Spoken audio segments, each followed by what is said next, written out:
Hey folks, it's Rob Flux here with another Sunday session, and today we're going to be talking all about modern methods of construction, or prefabricated homes as they're sometimes known.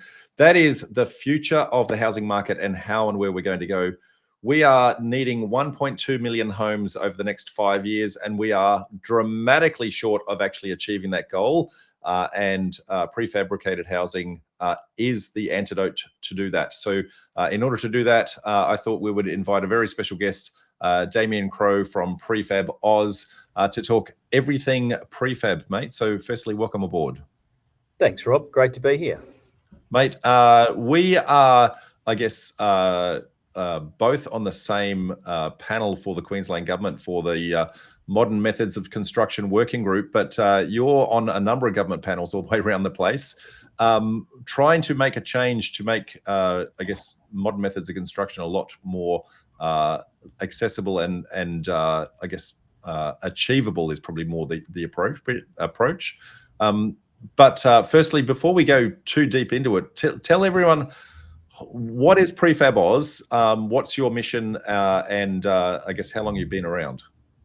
Yeah, great. Well, so we've been around since 2013. We incorporated as a not-for-profit then, but if I go back a little bit, back in sort of 2007, from my own sort of personal history, which is probably when that photo was taken by the looks of it, that was shown up before.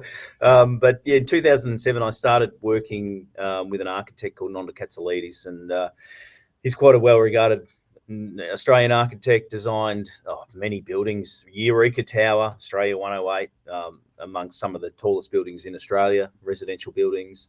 And we met on a project in Victoria, in Mount Eliza, and he said to me, "I've got this idea. I want to build apartment buildings in a factory." And I said, "Oh, that sounds interesting." And so we developed a structural system called unitized building back in around about 2008. We then partnered with Hickory Group, a tier one construction company.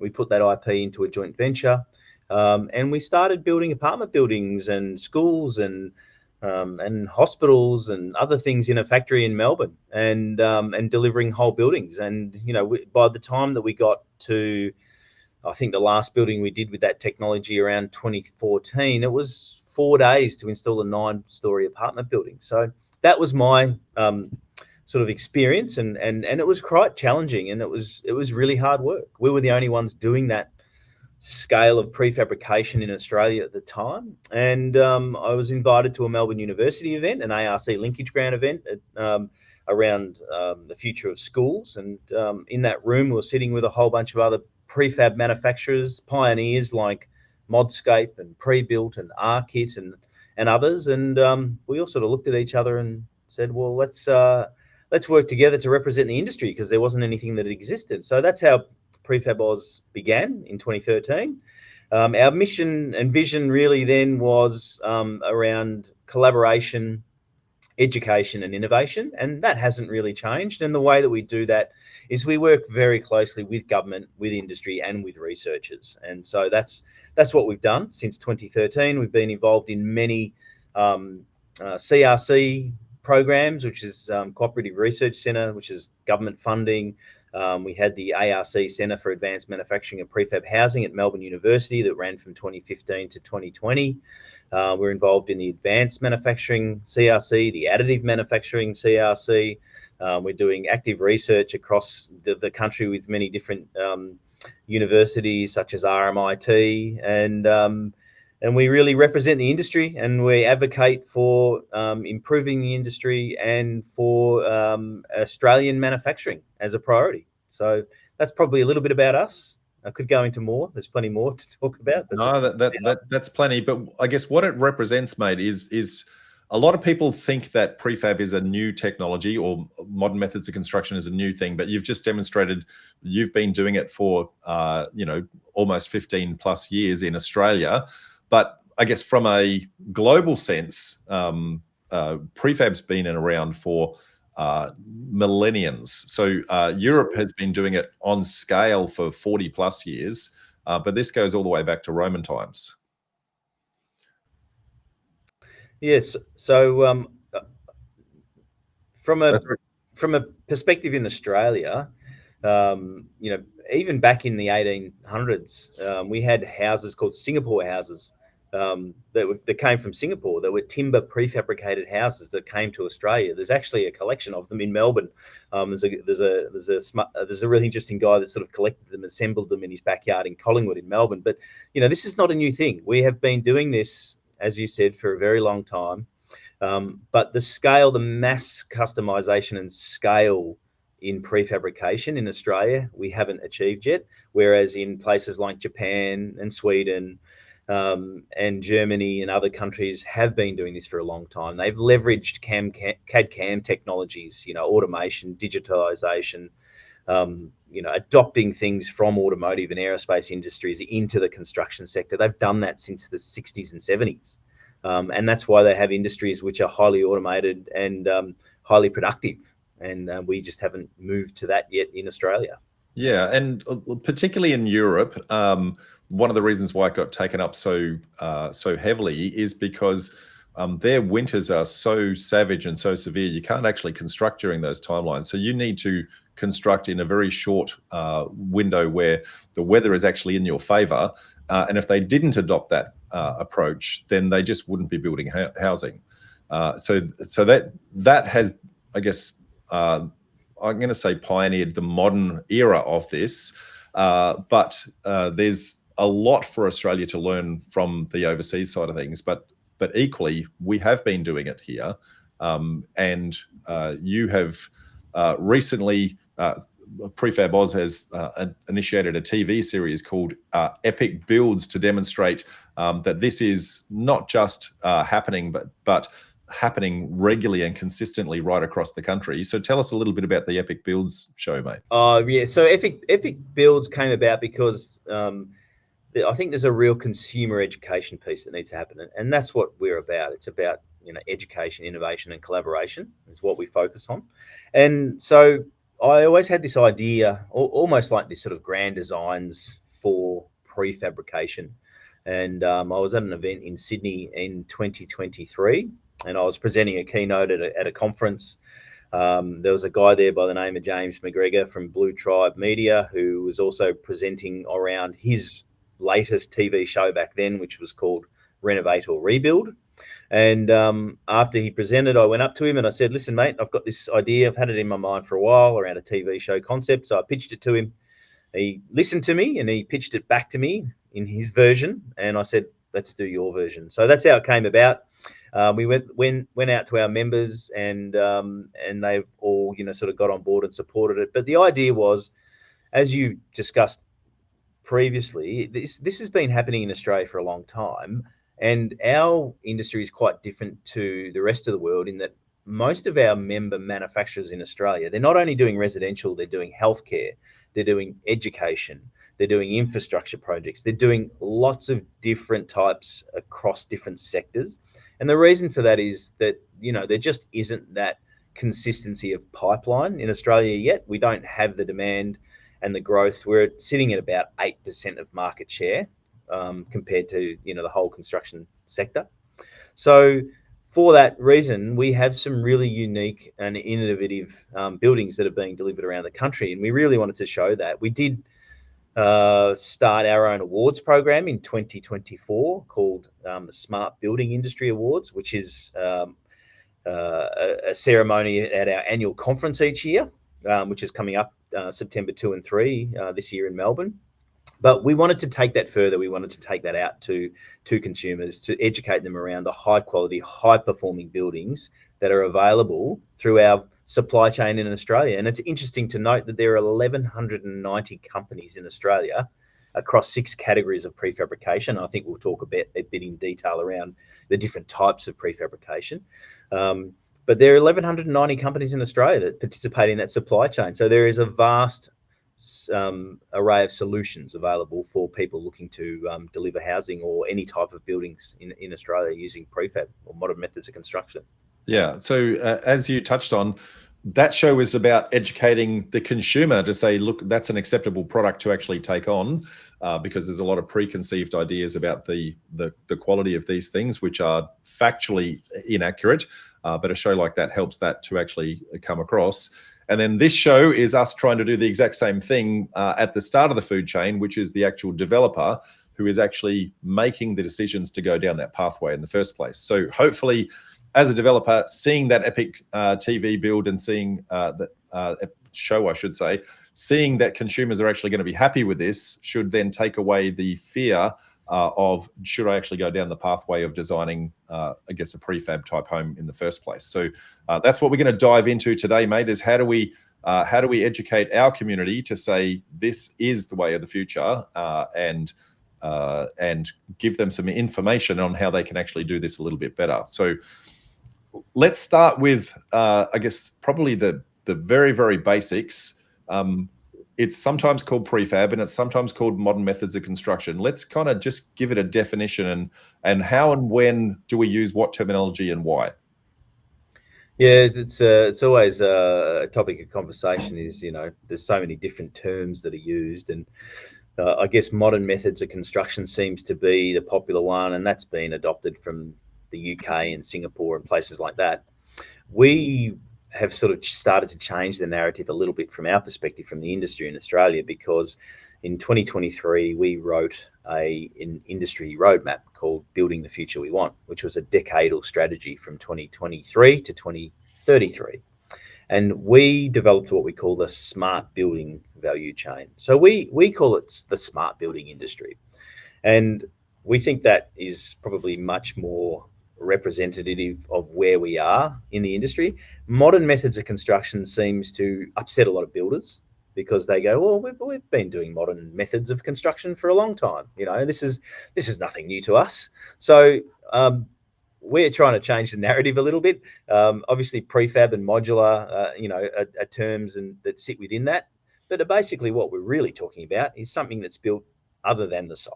So large pieces of buildings, whether it's structural components and elements, from simple things like wall frames and roof trusses, which are very basic 2D elements, all the way up to 3D elements like whole bathroom pods, whole building components. Volumetric modular is probably the biggest or most widely used description around completed buildings and completed building parts.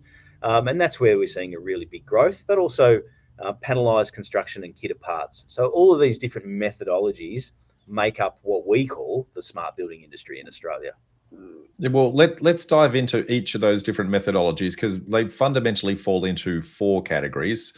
So we've got the panelized, we've got kit of parts, we've got volumetric, and we've got additive technologies, if we kind of group them together. So let's start with just diving into each one of them. So panelized construction. For a long period of time, a builder has just been building a stick home, getting a stick off the back of the truck, carving it up, and building a frame out of it. So I guess the first part of modernizing that was then bringing the entire frame in one piece, where that was built in a factory.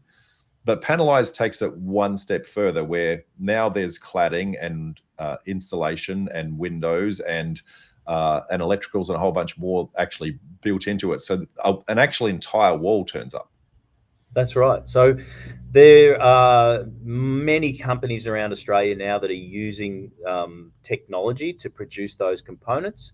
So they might be using equipment, and it's typically from Europe, places like Germany, Homag, Hundegger, Weinmann, Sweden, you've got Randek and other equipment, which is basically bridge machines. So these bridge machines effectively assemble the frames. They then place the wall cladding, the windows, and the other elements. They glue and screw and nail using CNC and routing and all those types of things to produce a fully finished wall panel. So that wall panel or that floor cassette is the structural element, and it goes to site as a value-added component to the building, instead of just, like you said, sending a frame and a truss, which was an innovation 30 or so years ago. Now there's more value-added components being added to it, which means there's a lot less time on site to get to lock up. So get to a point where the building is watertight, waterproof, and locked up for safety and security reasons as well. So that's a really big growth sector, and there are companies in every state in Australia that are producing those systems or solutions. Yeah, and look, there's a couple of benefits to the industry in this. So, and then there's some knock-on effects from a benefits perspective. So, firstly, it's built in a controlled environment. So the quality of the material, the quality of the build is going to be a little bit higher because it's got, as you said, CNC machinery and laser measured, measurements and things like that. So that from that side of things, that's great. There's not a tradie in the belting sun, trying to carve something out with a handsaw, right? So from a quality perspective, it's going to be a different level of finish just because it's built in that, more controlled environment. The second benefit, I would say, that same tradie, rather than doing it out in the field, is now doing it in a factory in many instances. And so his productivity level goes up because he's not having to empty the toolbox at the start of the morning, pack it up at the end of the day, go for a trip to Bunnings to actually get his material. So he can be more productive in that same environment, building a better quality product. So it's not like he loses a job. He just kind of does it in a nicer environment. That's right. And with the trade shortage that we've got at the moment, Rob, but I think, productivity is obviously the key. Trades and be more for the use of time, and productivity is really important. So these methods really do lend themselves to much higher productivity within the industry. Yeah, it also means because the construction's not happening on site, the site itself is cleaner and tidier and safer and all those sorts of elements. And there's not the wastage that happens on site, because when it's happening in a factory, when they're carving off a piece of timber, they'll actually repurpose that is in another part of the frame, in a noggin or something like that. So the actual wastage on site drops massively down. So that's greater for the environment and a whole bunch of other things. So the actual material costs ends up being a little bit lower. Yeah, so the ability to use the materials more effectively as well is a big benefit. So what we're seeing is, because all of this is done on a digital software platform, and so the ability to actually take the material sheet sizes, might be a James Hardie cladding material or a CSR plasterboard material, whatever that is. And we're also, we're working with those companies, those big Australian manufacturers, also to optimize sheet sizes. So a lot of our members who are producing these are actually going to the suppliers and saying, we actually need a sheet size that's not your standard 12 by 24, it's 2750 by 1350 or whatever it is. And because they're doing this on such a scale in the factory and they're ordering a huge amount of material, they're able to customize that. But then also, because they're designing it digitally, they can nest that in their machines to optimize the use of it. And as you pointed to, any offcuts can be then used elsewhere in the production. So, you drive down a greenfields development site anywhere in Australia and you look at residential housing sites, and there's a massive pile of offcuts and waste out the front, whether it's timber framing offcuts, whether it's plasterboard, cladding, whether it's pipework, PVC, there's huge piles of rubbish. We just don't have that. So typically we have 90% less waste in this methodology than you do on site. And then from the waste they do have, there's I think down to now only 5% total waste, because it can be recycled within the factory. So it's a big sustainability benefit. And with the increasing cost in materials, it just really does add to the overall cost savings on a project. Yeah. So the net effect of all of that is a better quality build that turns up and can be assembled on site, and you can effectively get a house at lockup in 2 to 3 days. Absolutely. Yeah, that's what we're seeing from a lot of our members in that form of delivery is locked up in a couple of days. So watertight and building envelope completed. Now, if we're doing a single home, that's relatively impressive. But if we're doing a 6-pack or a 12-pack of townhouses, being able to stand all of those up in literally a couple of weeks now makes the next phase of the construction so much more efficient. Because previously, a tradie would kind of turn up for 3 or 4 hours and do a portion of the job and then go to another job because the site wasn't progressing at a fast enough rate to justify him staying there. Now he can turn up at, I guess, property number 1 and do the rough in if he hasn't done that, that wasn't done in the factory. Then he can go to property number 2 and then do that one, and then property number 3 and do that one. And straight behind him, the plumber's doing the same. And then straight behind him, the plasterer is coming and doing the same. So the actual efficiency of site, the tradies don't need to leave site until the job's done. Yeah, I think the sequencing, as you pointed to, is a lot more efficient, and just allows for those trades to flow on and not be in each other's way. I mean, when you're building conventionally on site, and like you said, you might be putting a frame up, and then the plumber's coming in doing something, the electrician's trying to get in there and do something at the same time, and it really is just about optimizing that and having a sequencing that works and provides the best quality outcome.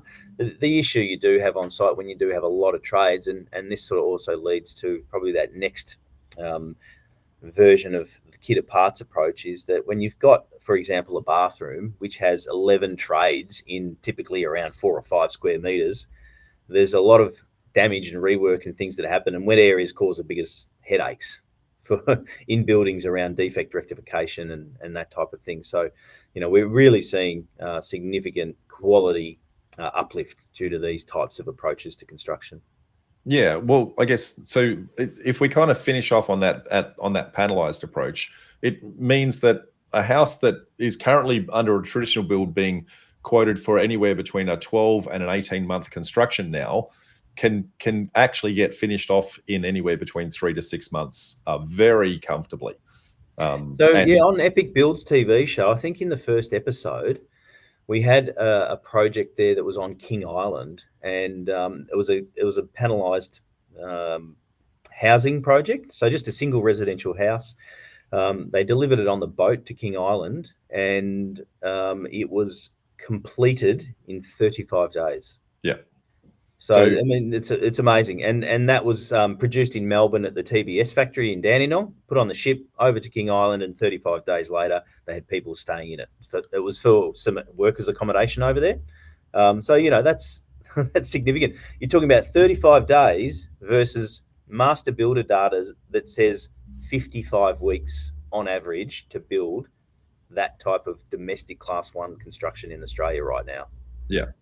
What it does change is the project management approach to the build, and so a lot of the instances previously where the frame would be built, it's a custom window. We have to then custom measure what that window break is. I guess the gap where the frame is going to go place the order for the window, wait for that to hit the window manufacturer's schedule, then come back. None of that's happening anymore. Now, instead, the window's actually ordered in advance. The frame is actually built around the window. So the order and the sequencing changes massively. So pre-preparing and getting your design right at the very start is really the secret to making all of this efficient and effective.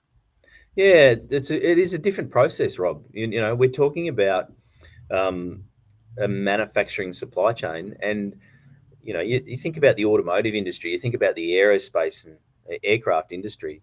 They have to build an aircraft. There's 10,000 parts that come from 1,000 different suppliers into one location, into one factory to assemble a highly, an aircraft.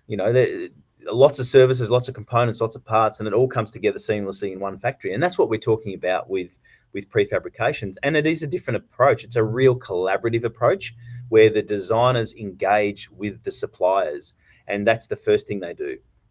They go and see what are the parts, what are the pieces that are available, and then they work out how they're going to design and put this together so they can optimize that supply chain. And I think it's a really different approach, and it's something that we need to educate our industry around a lot more. And we can probably talk a bit more about that later in the conversation. But it is a different process. It's not your standard, here's your site, there's your architect, get them to design something, hope that the supply chain can deliver it. No, we're not talking about that, because that's now really inefficient and unproductive, and we're trying to change that because we Absolutely. need to. So let's move on to the second approach, kit of parts, mate.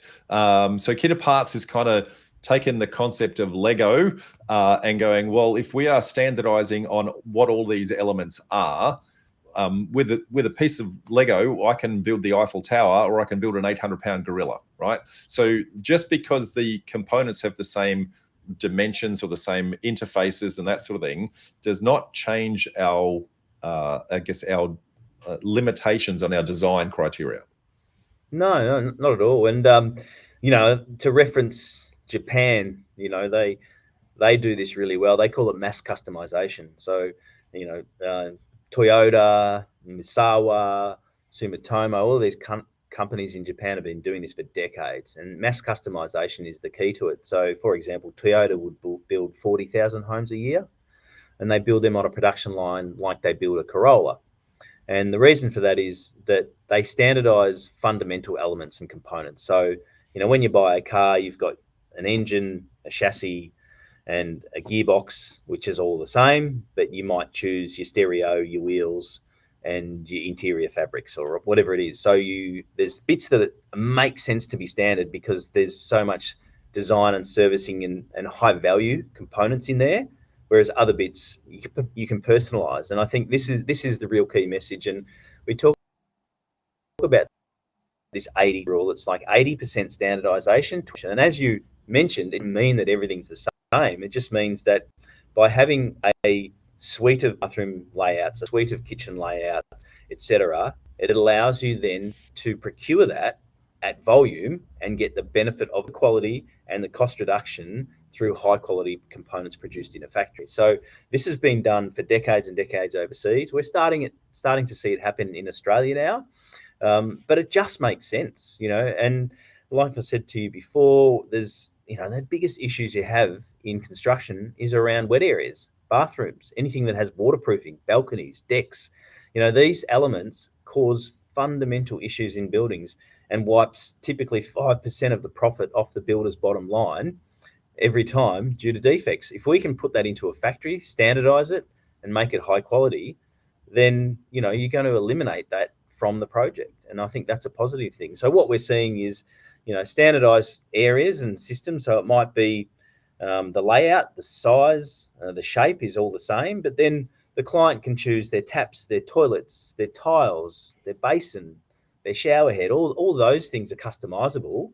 But, you know, I mean, how different are bathrooms really? The dimensions are the same. You know, where the shower is the same. Where the toilet is the same. But, you know, is it a back to wall toilet? Is it a you know, is it a super budgety one, or is it a smart toilet when you walk up to it, the lid already automatically lifts? We can customize them so they don't look the same, right? Yeah. And they Absolutely. might, the layout is the same, the framework that actually sits behind it. But a lot of people don't even know what a bathroom pod is. So maybe if we just kind of go and talk about that, bathroom pod is effectively building the entire bathroom in a box, in a steel framed cage that actually protects it and actually can be craned into site.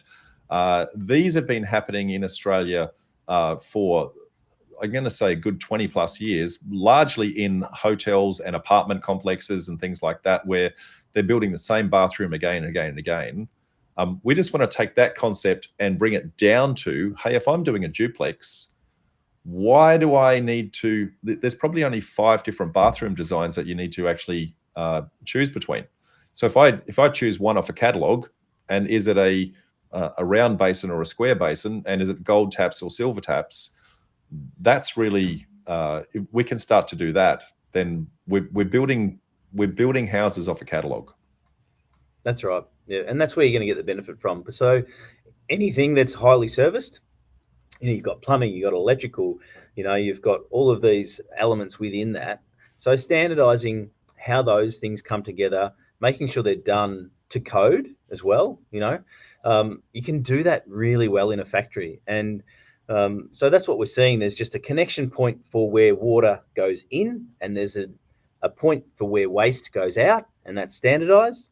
And then everything else around that, you know, it's structural, it's waterproofed, it's tiled, and it just drops in. So it just drops in onto the the concrete slab, or it might be onto a floor joist or whatever it is. And we're seeing Mirvac using them. We're seeing the bigger developers. Mirvac have done 8,000 bathroom pods now in Australia. I actually introduced them to the sink bathroom pod business back in 2014 when we started that. And that business came out of our modular business back then, because we were building our own bathroom pods to put into our modules. And I thought, well, hey, there's a fair bit of capacity here in this business. Let's see if anyone else wants them. And as soon as we did, we signed up Multiplex for a hospital in Perth, and we signed up Mirvac, and that went from an idea to $20 million revenue in 18 months, and it won large Manufacturer of the Year award from the Victorian government in 2015. So this is a real common thing that's done in Australia now. Like that particular business, Sync, has done 30,000 bathrooms in this country, and they do high volume, high quality manufacturing. So the ability then, though, to bring it down to the scale of a duplex is where probably the challenge is, and that's where an aggregated demand and looking at latent capacity within some of the factories. But I think there's great opportunities to provide solutions there. And if you can take 11 or 12 trades off-site and do that in a factory and then just drop the thing in finished, you're talking about, I think on average, we were doing this in Sydney in apartment buildings and installing 22 bathrooms in one day. Yeah. And so it is extremely fast. So you touched on something there, but you went through it so quick, I don't think everyone actually picked up on it. So I'm just going to rewind it and play it back a little bit slower. If you are doing a single duplex and you've only got 2.5 bathrooms in each side, when you go to a bathroom pod manufacturer to say, hey, can you actually build this? The minimum order quantity for them to actually justify tooling up is too hard and too expensive to actually make that cost effective.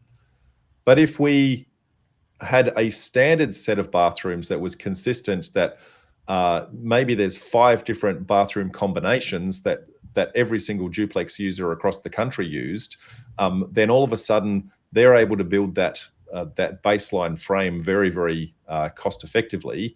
And then the customization can then come within that. So that when you said the aggregation, that is us, that is our community, that's the PDN community, to say, guys, we need to start to come together and start to standardize on the elements that we actually want to see in our elements. And then we can go to these sorts of manufacturers like Sync and say, right, can you have, whilst you're in between building an apartment complex and waiting for the next project to actually happen, you've got this latent capacity where your production line is idle.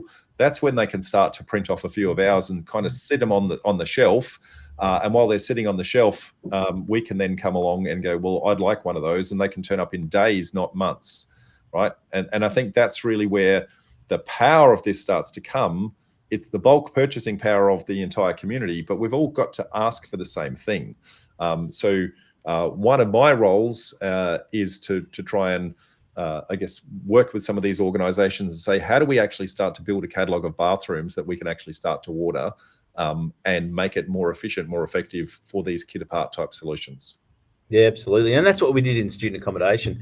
I was building bathroom pods. We had these projects that we were pricing every week, 600 bathrooms, in these big buildings. And there was only 3 or 4 different bathroom types. And so what we ended up doing there was we actually standardized the design process as well. So we automated that. So using digital, design technologies, we were able to just have a digital design outcome where we knew it fitted into a square, a rectangle, or an L shape. And within that, using a spreadsheet, we could effectively plug in the dimensions and it would spit out a cost, and we could start producing it straight away. So, there's some real smarts around standardizing the designs. But as we said before, it's just the dimensional, standardization and the services that make sense. But the customization of, the colors, the tiles, the taps, all of that is open to the client or the customer. And, the way Mirvac have done it is they have a sort of a bronze, a silver, and a gold level, so that determines the tap, whether it's a Caroma toilet or a different brand of toilet, and that's all it is, and then they just tick which level of finish they want, and it's predetermined. That gets installed and off it goes to site in a matter of days. Yeah. And it literally can be that quick. So what are the other big ticket items from a kit of parts perspective, like bathroom pods being one? And I've seen flat pack bathrooms as well, I guess, where all the waterproofing is actually done and the tiling and everything's done, and you basically stand them up and bead the silicon, and they stand up in no time flat. But what other technologies can we actually see in this approach? Yeah, so it's doing the whole structure, and it's basically taking the whole building and breaking it into the different elements, and then manufacturing that, and then assembling that on site. And typically the reason for that is around access and suitability to the site. So logistics play a large part in that, and we'll talk probably a little bit more about the logistics when we talk about the full modular volumetric construction. But if you can't get a whole part of a building there, you need to break it down into smaller parts. And that's what it is. It's just, how do we break a building down into components that can be produced in a factory and delivered to site and assembled? So it's really just deconstructing the building into set elements that make sense to manufacture and install as components, and fully finished components. So that's what kit of parts is. So that'll be your wall structure, your floors, your roof, your wet area pods, your kitchens, your servicing. All of those elements are just broken down and then reassembled on site as finished elements. So the speed to that is significant. Absolutely. So the next approach from a prefab approach is volumetric, and this is one you touched on before, which is the entire house is assembled in the factory. And it's actually craned in a series of modules. Now, a lot of people would be familiar with the concept of a container home. It's that concept, but not the ugly, boxy element that actually comes out of it. It's really just using that methodology in the approach, but that's how they're going to easily understand it. And you assemble multiple modules together to actually create your home. Yeah, so if your viewers and members have a look at the Epic Builds TV series on Channel 9, you'll see quite a bit of that. And it is the sexy stuff. It's the cool stuff. It's the whole house that's finished in a factory. You can even put your furniture and the family dog in there, I suppose, if you wanted to, because it's all complete. And it arrived to site on the back of a truck, lifted in by a crane onto some pre-prepared footings, and complex together within a matter of days. You have a fully finished house that you can move into or building. So this is very dependent though upon the site itself, access to the site. So are there overhead power lines? Is it a narrow street? What are the adjoining neighbors? So and that will also depend on how the modularization can happen for that project as well. Because ideally with volumetric modular, the largest component that you can transport is the most efficient. So typically anything up to 16 to 18 meters long by up to 5.5 meters wide, you can transport on a truck around Australia. Now, the transportation requirements change and from state to state. Like in Australia, everywhere we have different regulation from state to state, which is quite frustrating. And we'll probably talk about a regulation and other things a bit later. But you can move something that's 18 meters long and 5.5 meters wide. So, you're talking over 60 square meters of floor space you can move. So in a single module. Yeah. In a single module. And so that's what we're seeing. We're seeing these large modules, typically 2 or 3 of those, which make up a beautiful 3 and 4 bedroom home. And they're fully fabricated and finished in the factory. Everything's done, painted. And then when they come together on site, obviously where they come together, there's an opening, whether it's between the kitchen to a bedroom or whatever that design is. And that opening is finished off on site. And obviously they're plugged together. So there might be some electrical, plumbing, etc., that is required to be complexed between the modules. But when they come from the factory, everything's been installed. So there's a non-prescribed electrical and plumbing certificates. All of the plumbing work has been pressure tested to codes and standards. And then on site, the site plumber, electrician just makes a connection to this, the switchboard or onto the existing infrastructure for water and sewer. And within a matter of days, you've got a fully finished house. So that's what we call, the sexy stuff. It's quick. It looks amazing. Really beautiful, high quality homes. But again, it's very dependent upon logistics. Can you get that large part of the building to the site in one piece or in several pieces? So that's what will determine whether that is the appropriate solution for that project. Yeah, and you can fit them out very customized internally, but obviously, the more you're manufacturing the exact same design, the more efficient that's actually going to become from a constructability perspective. But it does scale down to a single home.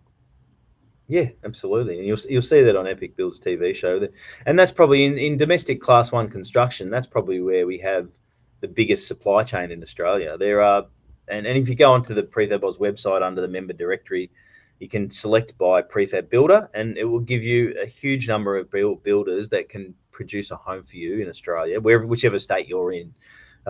So yeah, if you want to engage with them, get on there and have a look. But there is a very sophisticated supply chain that exists to deliver that in Australia, and they are all customized. And clients can go there with their architect, or a lot of our members actually have in-house architects and engineers, so they'll actually work with the client and do all that in-house as well. And it's all fully customized and architecturally designed, really high quality homes. And some of these are award-winning homes, national award-winning homes, through not only our Smart Building Industry Awards that we run each year, but through HIA and Master Builders and other awards programs. So these are beautiful, high quality, architecturally designed homes. Absolutely. So, which then brings us to our fourth technology, which is called additive technologies. What a lot of people out there would actually just think of as 3D printed homes. Yeah, and we're starting to see a real increase and uplift in additive manufacturing. We're actually involved in a CRC, a Cooperative Research Council project. So there's a $271 million research program led by RMIT and other universities, and Swinburne in Victoria. And that is looking at 4 themes across additive manufacturing. And of those 4 themes, construction is one of those. So it's looking at what is this going to mean for the industry. It is only in its infancy at this point in time, and typically it is focused on structure. So a lot of the work that we're seeing is around 3D concrete printing of building walls, so the structural components. So it is in its infancy. We have companies like Macro 3D who are developing amazing 3D printing machines that they're selling to builders and developers. So this is an emerging sector within the industry, but at the moment it is really just focused on the structure of a building. In other areas, in other sectors, it's much more detailed. And there's a facility in Sydney called the Advanced Manufacturing Research Facility as part of the Bradfield Development Authority, which is where the new airport's being built, and that whole new city, basically the city of Bradfield in Sydney, which is a huge development opportunity. There's 110,000 homes being built there over the next 30 years or so. 10,000 of those are detached. About 100,000 of those are going to be apartment projects. But they're really focused on, additive manufacturing, 3D printing, and what does that mean for across all sectors. But yeah, it is definitely in its infancy in construction, and is typically limited just to structures at this point in time. Yeah, and we've been into a couple of the factories that are actually manufacturing the machines. So you mentioned one before, but we also went inside one called Luton, based out of Melbourne. And so the whole concept here, that the walls themselves, you still have to do your fit out, and I guess so it's kind of replacing your panelized approach with the structure of the actual home. Slightly different in its approach, in that in a traditional building world, trying to come up with fancy curved designs and that sort of thing is very, very expensive to build. Whereas in additive technologies, that's actually very easy to build. It's actually one of the features of that technology. What is difficult is for them to give a very square edge corner, right? So if you're wanting something that looks very architectural and that sort of thing, then the 3D printed additive technologies is really the approach. If you're wanting something that's a lot more traditional looking, then they can't really get that square edged without, I guess, an extra layer where you might be rendering the outside and that sort of thing to actually square it up. So yeah, but I think it's going to have a it'll have an impact in the industry in the very near future, and that's why there is $270 million research program underway to see what that means. But at this point in time, and I mean, they're doing some beautiful architecturally sculptural designs, very curved. But what you are doing is replacing your walls with a printed concrete structure. So at this point in time, that's what they're doing. Yeah, so it's not quite as fast as your panelized approach, but it is slightly cheaper from an actual constructing of those elements. So you're trading off the cost of the actual materials with the cost of time in actually trying to do it. So you might print a house in anywhere between a week and 2 weeks, depending upon the size of it. Whereas in a panelized type approach, you might be standing the house up in 2 to 3 days. So they are slightly different. So there's pros and cons for each of them. And I think every technology has its place. It's really site specific and project specific to say, well, what are the constraints of the site? Does that limit us bringing in a crane, for example, or bringing in a volumetric because of the fact that we have to go under a bridge in order to get there? Those sorts of things might limit you.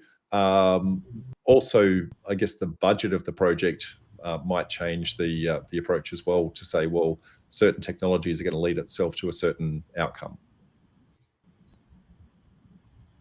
Yeah. I think I've just lost you there for a sec. No, you're back. Yeah, I think it will play a role in the industry in the future. At the moment, what we're seeing is, replacing precast concrete on site. So printing concrete walls and precast elements instead of ordering precast panels in. So that's where it's typically being used right now. But I think it will develop and have a bigger impact in the near future. Yeah. So understanding what all these technologies are and the fact that we genuinely believe that this is the way of the future for the Australian building industry, there's a whole bunch of things that our users need to understand, or our client base need to understand, to say, what do we need to consider with regards to wanting to take on this technology? And one of them, from my perspective, is really, well, it has to be designed for it in the first place. Otherwise, you're never, ever, ever going to be able to roll it out, right? So a concept called Design for Manufactured Assembly, DFMA, and that is having your architect actually design for one of these 4 technologies to say, which one of these approaches are we going to take? Now, which technology you're going to have to kind of, I guess, work out with both your supply chain and also your architects themselves to say, for this site, which do we think is the best technology to actually use? Now, Damien, you mentioned on your website, you've got a ton of the actual manufacturers. Give us some insights into how we can actually do some research on what is actually available in our area and how we can actually get our architects on board with that. Yeah, absolutely. So we also have, architects as members. So you can choose, go onto the website, to the directory, look up architects, and it'll also give you a list of architects. So, but if you've got an existing architect, I think the thing that you need to recognise is this is not traditional construction. It's not the traditional design pathway. As you talked about, DFMA, designing for manufacturing assembly, means engaging with the supply chain. So what you should do is work with your architect, go and visit, some suppliers. If you can identify through the website a prefab company or manufacturer that you'd like to work with, go there with your architect, have a chat to them, talk them through your project, see where they can provide you with some input and I guess it's that sort of early contractor involvement. And that's really fundamental. Also, the forms of contract are not really suited to prefabrication. If you're just looking at standard design and construct contract, it doesn't really support the approach of a DFMA project. So really what we're talking about is thinking completely differently about how you're going about a project. Going about it in the traditional method provides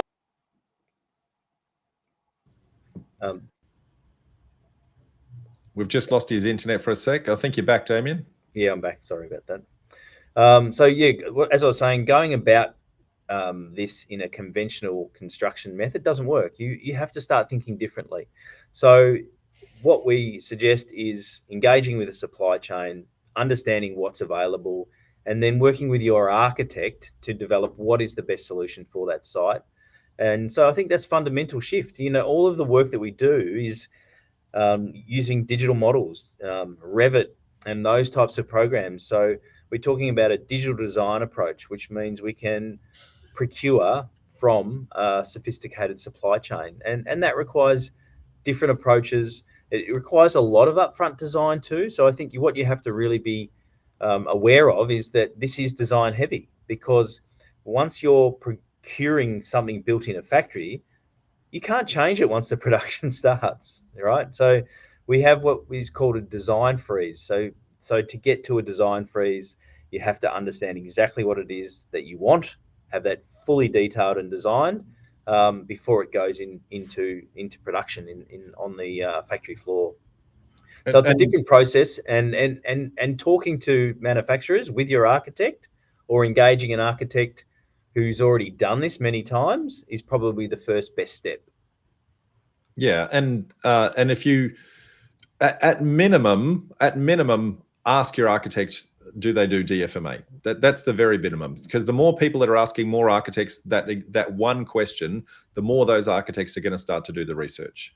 Yeah, Uh, and I it's think the something- message is, you're not locking yourself into something that can't be built any other way. It's actually the reverse. So if you start with a DFMA approach to a project, what you're doing is you're designing productivity and standardization into a project. So you're designing efficiencies into a project. Now, whether you decide to go and engage that prefab supplier to do that for you, or whether you decide to go and then just do it conventionally, you're not locked into anything that way. Whereas the other way, if you go and design something conventionally, it's very hard to make it work DFMA or with a manufactured approach, because there isn't any consideration to efficiencies.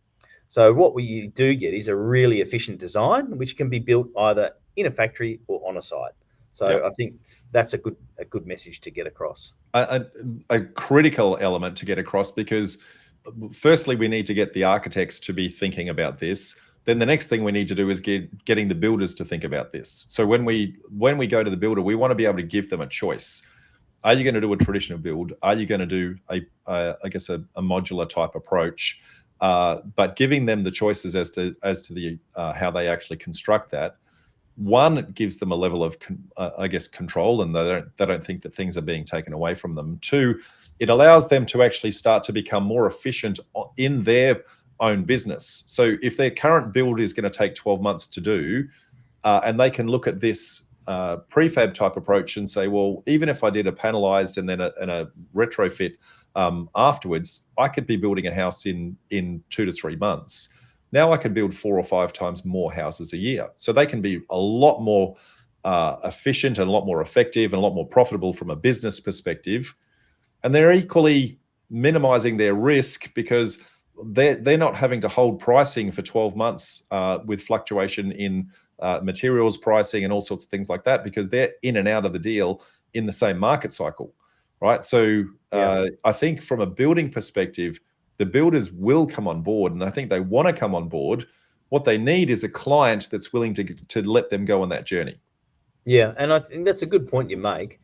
And I think the other element to working with the builders around that approach is that when you get to as I talked about before, a design freeze around producing something in a factory, and that manufacturer, that prefab builder, gives you a cost.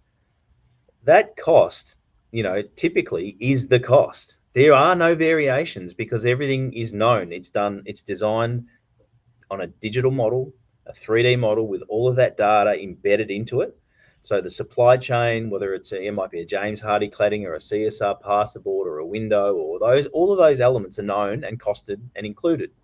And typically from a design freeze to commencing production, there's about a 4-week procurement phase, depending on what the product is. and then you go into manufacturing. And so this is when we started working with the Commonwealth Bank last year around developing, first of all, a standard form contract for domestic construction and also a mortgage product. We sort of explained to them, well, in the past, they saw prefab as more risky than conventional construction. Then Master Builders Data said, well, it's 55 weeks to build a home in the suburbs, anywhere in Australia, as a minimum. In that time, up until recently, we had, and with having interest rate rises, which the banks probably are not too concerned about, but we had material cost increases, we had labour cost increases, and we had all of these things happening, which then in a 55 week period, a lot of things happen. You know, you get theft from site, you get all these things. And then we said to the CommBank, well, so you've got this model over here, which is the conventional model of 55 weeks or more. And we're seeing it on average, our building members doing things in about 16 weeks. But the actual risk exposure in the factory is about 5 to 6 weeks. So you have a 5 to 6 week risk exposure compared to 55 weeks. And that's where the CommBank went, you know what? This is less risky. This is better.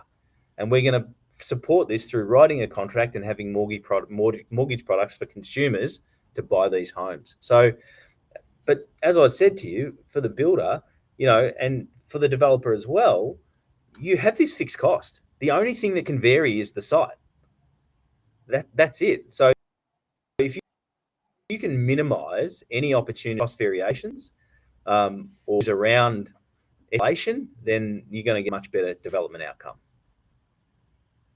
Well, the other thing from a developer's perspective is it's very predictable that you're getting in and out of the same sales market. Right.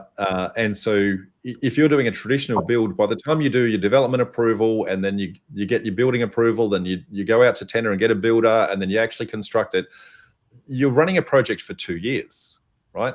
Whereas this is going to let you start to have projects where you're in and out in 6 months. So you're in the same market cycle. It's predictable. You know what the supply and demand dynamics are happening at that moment in time. It's going to make it much less risky for the builder. It's going to make it much less risky for the developer to actually do this. Yeah, and I think the other point to that, which you alluded to before, is that the builder can do more projects. So, you know, I think some of the pushback from builders has been, well, you know, my margin's going to be reduced because I'm taking parts of a building that are built by somebody else. So obviously there's less margin opportunity for them in that element. So therefore, you know, or maybe this is not for me. But if you can do 2 or 3 times as many projects per year with a lot less risk, so you might have a reduction in your margin on the project as a builder, but you're doing more projects and much less risky projects. So, you know, for me, I think that's a big selling point. Much less effort in doing that as well. Yeah. Yeah. So I think, you know, the difference is it McDonald's hamburger model where you're making 50 cents a hamburger but doing a lot of hamburgers, or is it a grilled hamburger model where you're selling them for $16 a hamburger? You might make a larger margin, but you're not selling anywhere near as many. I know which business is making more money. Yeah. Yeah. Right. And we need the hamburgers, right? We need the volume. And as we talked about before, we're already, you know, 65,000 homes short of the National Housing Accord target each year. We've got to get to 1.2 million by 2030, and we're 65,000 short per year already. You know, so we need the volume, and these are the solutions that are going to deliver that. Yeah. So I think we've given everyone a really good insight into how and why this is a fantastic idea, but what at the moment is stopping the mass adoption of prefab? And I think education is certainly one of those elements where we're trying to educate both our consumers that this is an acceptable product, educate our funding providers that this is a product that they want to back and get behind, educating I'm going to say our developers, our architects, and our builders that it's something that they want to take on. I think we've covered that all well today. But what are some of the other challenges we've got to face, mate? Well, look, if you think about our whole built environment, so our funding models, our planning schemes, our regulation and compliance, these were all developed around building a house on site or building a building on site conventionally, stick by stick. So if you think about the funding models, builder goes to site, they pour a slab, it's a milestone payment, they get paid, they come back, they put the frame up, that's another milestone, they get paid, they go to lock up. So that's this milestone payments, because there's value being added to the asset on site. The bank can recognize that and they can pay on that progress, right? So that's the financial model, that's what works, but we're doing it in a factory. So we now have contracts that recognize that only in class 1, and we will look to developing class 2 solutions, and there's mortgage products that allow the funds to flow. So the biggest issue there from that perspective was the manufacturer of the home would only get, say, a 5 or 10% or 20% deposit. Again, legislation's different in every state, and deposit amounts are different, depending where you are. So the manufacturer would get a small deposit, and then they'd either have to get the purchaser to pay for the whole home, which is not feasible, because people can't afford to pay for a whole house up front. That's why we have the housing system that we have. So then the bank guarantees would need to be put in place by the manufacturer, which meant they had to have the money, which meant it devalued their business and it made them hard to grow. Or they had a line of working capital that added a cost to them, which that had to be passed to the consumer. So with the funding models, that was always a real challenge, is unlocking the flow of funds to manufacturers, right? And that's now been achieved. So I think that's going to really see a big difference. And we're already seeing it with our members. CommBank wrote 200 extra mortgages last year, just because of that policy change. It's $100 million on average of revenue that they had from this one policy change now. So that's significant. But then you talk about regulation. Again, everything is structured around building a house on site, inspections, all those types of things. So, and regulation, the adopting the NCC is different in every state at different levels. There's no harmonization of regulation and compliance around the country. That for us has been a real challenge. A lot of our members are producing in one state and delivering into other states, and this is happening all around the country. So we're working with the Australian Building Codes Board around this new voluntary certification scheme for manufacturers, which effectively says, well, we're looking at the productization of building elements, the recognition that these are built on a production line with a quality management system in place. Typically they have an ISO 9001 or 45001. They'll have their own quality management system in place. They'll have digital capture of the production as it happens. And I always make the analogy of an air conditioner. I had built a house recently. The electrician comes to site. He brings in a Mitsubishi air conditioner in a box. He opens the box and he installs it. He doesn't open the air conditioner and check the wiring inside that. He accepts that as a high quality product that's come from a factory. And that's what we're trying to say is, well, let's recognize building components as products, and let's have a different compliance pathway which speeds up the pathway to market. And this is not a new thing. We're not reinventing the wheel here. This is done in other countries. It's done in Japan and Germany and China and Singapore and Sweden. We're not trying to reinvent the wheel. We're just saying, hey, this has been done before. This is an opportunity to streamline. This is an opportunity to really pull some time and cost out of that process. So we're on that journey now. I sit on a technical working group with the Australian Building Codes Board to develop that scheme. And we're hoping to have that in the market by 2028. And then the other one is planning. Again, there's in New South Wales, they've had this Manufacturers Building Act. And the Manufactured Building Act was there to recognise cabins for caravan parks and modular homes put into land lease communities where you don't own the land. That's what it was developed for. But because there wasn't a definition of prefabrication in the New South Wales Building Act, the local governments would refer to the Manufactured Homes Act, and they would disallow homes to be delivered into some of these LGAs, and this is causing a big problem. So we've been advocating for this change for 10 years. There was a position paper that was put out in 2024, and just recently we reviewed the draft bill for the New South Wales Building Act, and it was submitted last week into Parliament. So there's now a definition of prefabrication, which will then make sure that there's no confusion with LGAs around prefabricated buildings and manufactured homes, which have a very specific definition and use. Yep. And that will allow our members to be able to produce more homes to go into New South Wales as prefabricated solutions. So, planning, regulation, finance, these things have been a real barrier. And we've been working very hard for the last 10 years to change those things. And it is starting to happen, but it does take time. So I don't think we're going to see the full effect of that probably for another 6 to 12 months. But we're doing the best we can to make those changes to really enable the growth of the sector in Australia. Yeah, for our end users to, I guess, that are watching the show, all of those issues and challenges are, I guess, historical ones that are one by one being whittled down and actually solved. Okay. What we want you to take away from this is to say that that the pathway is being cleared. Right now, people like Damien and I guess people like the MMC board that he and I are actually on, we're taking a machete to all of this legislation and kind of cutting a pathway so that you guys can then start to follow down that pathway, right?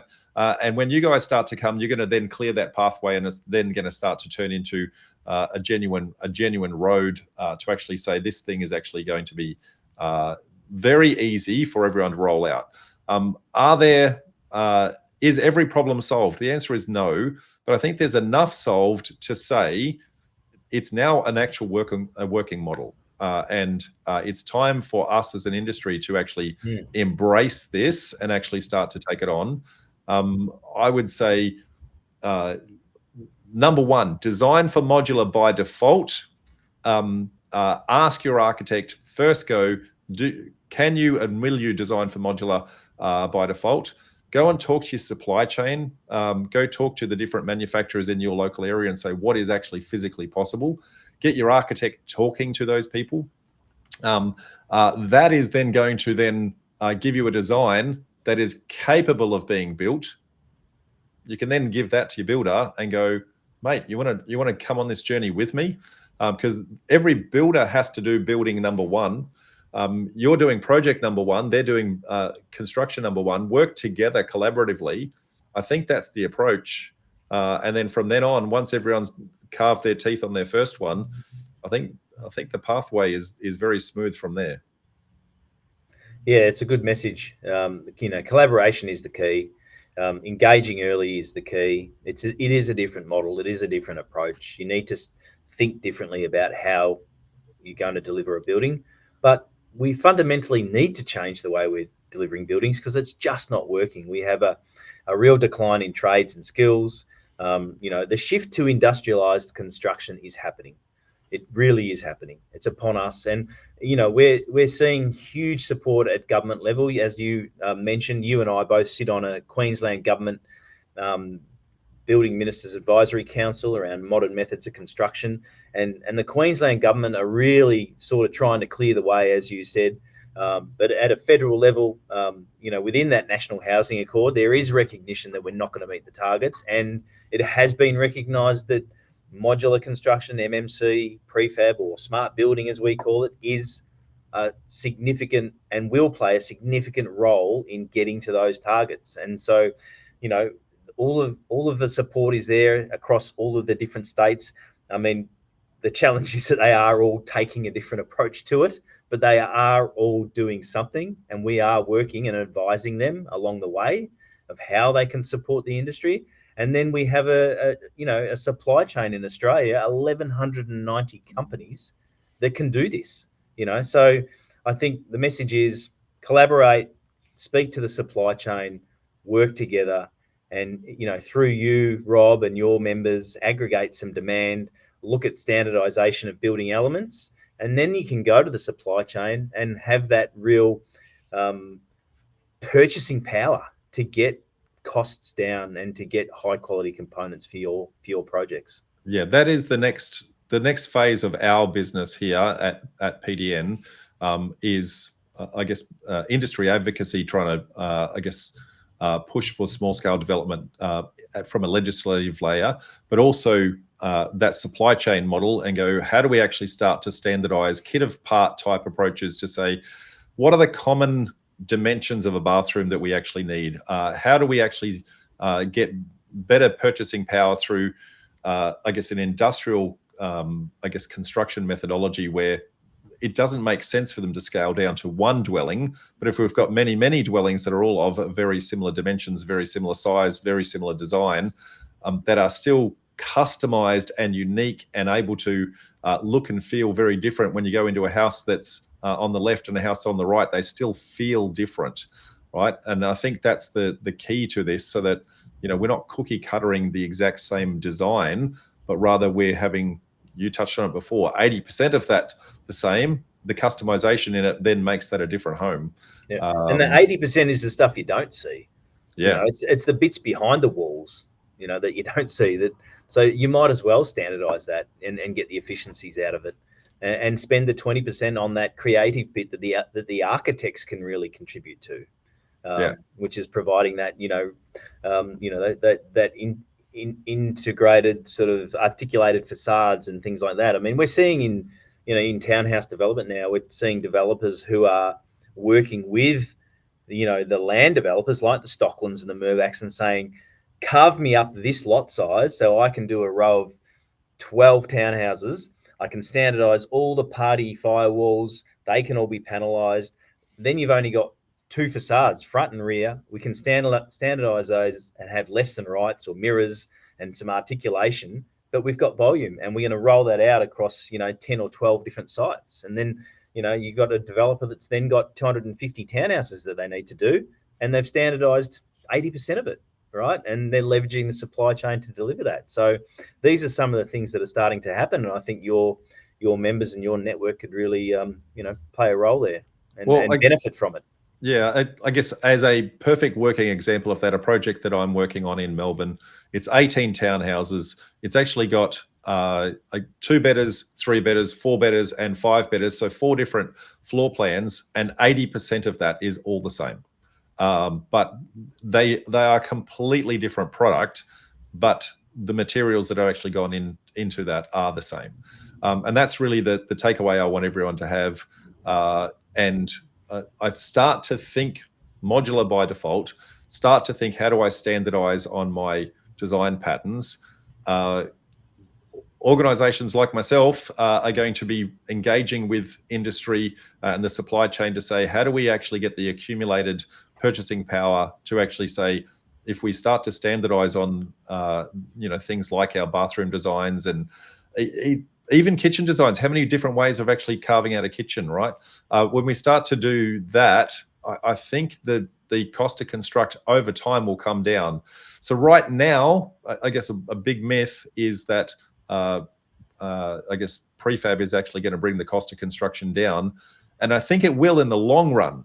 But today it's not, right? But it only starts to come down when we can actually start to get more and more of that production, cranking up. Yeah, absolutely. You're right. I mean, and look, any one-off architecturally designed building is more expensive. That's a fact. But what we're talking about is leveraging manufacturing capability, and manufacturing capability is productive and cost effective on scale and volume, right? Yeah. And so that's the point, is how do you aggregate scale and volume to get the benefit of that? And I think through you and your network, that's a great opportunity. We are seeing, in projects where there are, 100 or 200 or 300 homes or apartments, that the prefab solution is more cost effective because you're getting that benefit of repetition and volume. But, if you just do one-off project, you're not going to see a significant increase or a decrease in cost. Very good. So, mate, just in wrapping this up, how can anybody find out more about PrefabAUS and some of the services that you guys provide? So yeah, just come to the website, which I think is on the screen there. There's a member directory. We run events regularly too in each state. We were just in Queensland yesterday. We're in Perth in June. We're in Adelaide in July. We've got some events in Melbourne next week, next Friday. We've got the annual conference in September in Melbourne. So just get on to the website, have a look at the events page. Obviously, the national conference is probably the best one, that's where all of our members come together in the one place. All of the prefab builders, all of the industry supporters like the Blue Scopes, the James Hardys, Dual Lux, Cbus, Super. All these big companies now are supporting us and getting on board because they see this as the future of construction in Australia. So come to the conference. If you're a developer and you're looking to engage and really learn a lot about the industry, that would be a great opportunity. Or just come to one of our national state-based events as well that we have on a regular basis, and it's all on the website. So and check out the Epic Builds TV show as well on Channel 9 now. Yeah, I've put the conference on details on the screen as well, and Epic Builds, we've kind of done that a couple of times, but go watch that and actually see what is possible. See that the end consumer is very, very happy with the finished product, and they see no perceivable difference between that and a traditionally built home, which is one of the things that has been scaring us as developers is how well is it going to be received? And the answer is they don't care. Yeah. As a matter of fact, they're ecstatic. Can't tell the difference. They're ecstatic at the fact that they can actually move into it in days or weeks, depending upon the approach that you actually take. So Damien, thank you very much for your time, mate. Now, this is the first in a series that we're going to put together in and around prefab side of things. We're going to be talking to an architect that designs in around the design for manufactured assembly type approach and what are the things that we need to consider. Then we're going to start to talk to a whole bunch of suppliers to try and get some insights into things that they need to have considered in their designs and their approaches and that sort of thing. So folks, watch this space. But if you've enjoyed today, we don't just run these Sunday session YouTube channels, but we also run physical events all the way around the country. We run them Brisbane, Sydney, Melbourne, Adelaide, and Perth. So we are truly national running these, where we've got industry experts every month talking about, I guess, the current issues and challenges, town planners, civil engineers, architects, and the like. We also have members of our community sharing real deals, so you can actually learn from actual projects that are actually going up, the good, the bad, and the ugly. So make sure that you turn up to one of our events. Damien, it's been a pleasure having you here, mate. Very much enjoyed the chat and looking forward to a long association with each other, not just on that Queensland panel that we're on, but in how we can actually keep pushing this message into our community. Thank you, mate. Appreciate it. Yeah, thanks, Rob. See you. Okay. See you guys.